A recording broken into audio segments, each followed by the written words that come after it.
guys, Matthews and Waugh, all practiced today.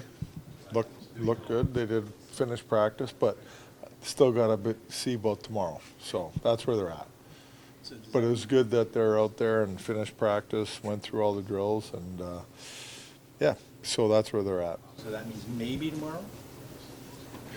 Yeah, we got to see where they're at. I want to make sure of at least a maybe. Yeah. Okay.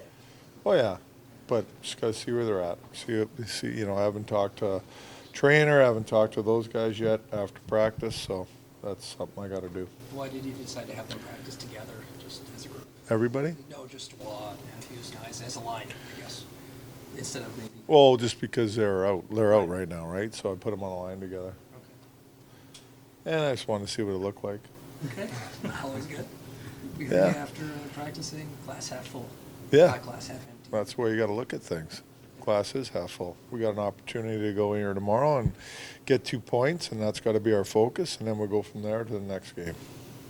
What's your sense of the group? Do you Well, I thought it was good. It was positive. We had a real good meeting this morning and going over some stuff and what we got to be better at and where we will be better at. And I thought the vibe was good and the guys were good and good practice. It's good, hard practice. Has it been too long since your last meeting with Columbus? What's the biggest challenge the Blue Jackets bring?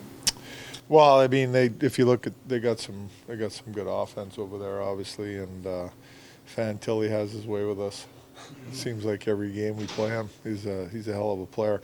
But they got some high-end young players that are good players, and you know, I thought we played a pretty good, solid hockey game against them here the last time. Even in Columbus, other than the goals we gave them, that was self-inflicted. I thought we had some real good things going on against them. So, but they're a challenge, obviously, on the back end with Rowensky, and they got their goalies playing well right now too. So it's going to be a tough game, like all of them. Pardon me, you've got some good leaders and veterans in this room, but a couple of them mentioned what a calming presence Joe Woll has been. Have you noticed that and how beneficial? Yeah, for sure.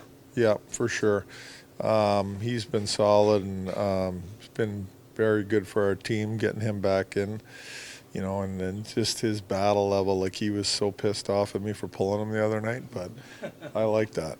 And, yeah, you know, he wanted to be in there and fight, and that's good. Did he understand why? Oh, yeah, for sure he did, but he wants to be in there and fight. You don't have a ton of right shot forwards, but what intrigues Really? you? Yeah, I picked up on it. Even I figured it out. What intrigues you about Nylander on the left? What sort of does that? Well, Willie was on the right today because I had Cowan on left, but Willie, often we talk about things and it gives him a different look on the other side.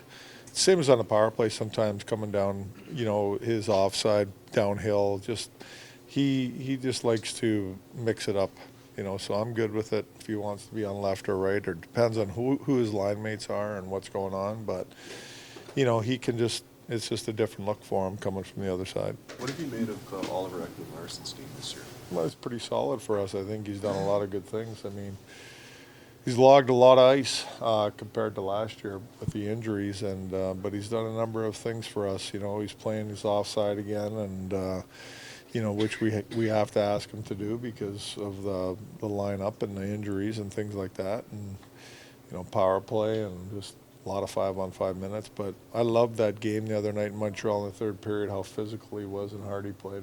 Chief, you're going to take each game as it comes and focus on the one in front. I think we get that. But is there a message about the approach to this entire trip that you look at in terms of? Yeah, for sure. We discussed that, and I know the team discussed it too. And you know, it is one game at a time because you always need to just focus on the game in hand and what you're doing. But this trip could put us in a real good spot, in my opinion, from where we're at right now. So that's the importance, and it's good that we're getting on the road and being together as a group.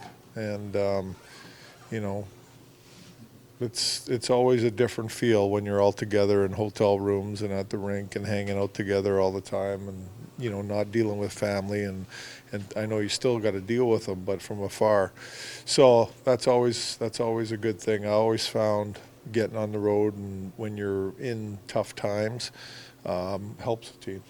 You've seen McCabe for a couple of years, coached him now a couple of years. Just wondered, what's in his DNA, do you think, that allows him to come back from Yeah, injuries? you know, he definitely has toughness, that's for sure. I mean, we all see that with him, and you know, it's tough when you get a puck in the face like that. And but fortunately, he's good and he's fine. And I see him out there. I thought he'd have a bubble on, but no bubble or anything. So he's got the toughness, and yeah, we're very fortunate to have him. Simon wasn't thrilled with where he's at right now, too passive, he said, but what's your sense of that pair, Simon Ben. and Jacob? What do you want to see from them? Yeah, no, there are, you know, right now we use him as a shutdown pair for a lot of the game, and Benny's got to be physical and he's got to be aggressive. That's where he disrupts the other team, right? It's just being a little bit more on his toes for me, and just being strong and hard with the puck. You know, he doesn't have to make great plays. He's got to make the easy play and make the right play. That's what I see.